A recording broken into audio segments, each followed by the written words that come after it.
احمد پور شرقیہ سے ہمارے نمائندے رئیس خورشید ارشاد ڈھا کی رپورٹ کے مطابق نمائی علاقہ ہتیجی میں سیاسی سماجی خدمات میں ہمیشہ پیش رہنے والے حلقہ این اے 167 کے ہر دل عزیز رہنما وفاقی پارلیمانی سیکرٹری برائے ریلوے رکن قومی اسمبلی صاحبزادہ میاں عثمان نجیب اویسی نے اپنے غریب اور مخلص ورکر سلیم ڈھول کی عیادت کی۔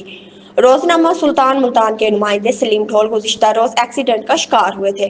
خبر سنتے ہی صاحبزادہ عثمان نجیب اویسی نے خود ہتیجی پہنچے، جہاں انہوں نے سلیم ڈھول کی خیریت دریافت کی اور صحت یابی کے لیے دعا بھی کی۔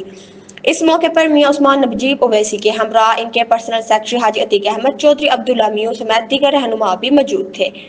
ہتیجی اویسی گروپ کے سرگرم کارکنان ملک صلاح الدین ڈھول، سابق کونسلر ملک طارق ڈھول، سینئر صحافی ملک اجمیل احمد ڈھول، ملک جاوید عباسی، ڈاکٹر ملک حفیظ ارائے، بلال خان بلوچ، ملک خلیل احمد ارائے اور ملک شکیل احمد ڈھول بھی موقع پر شریک تھے۔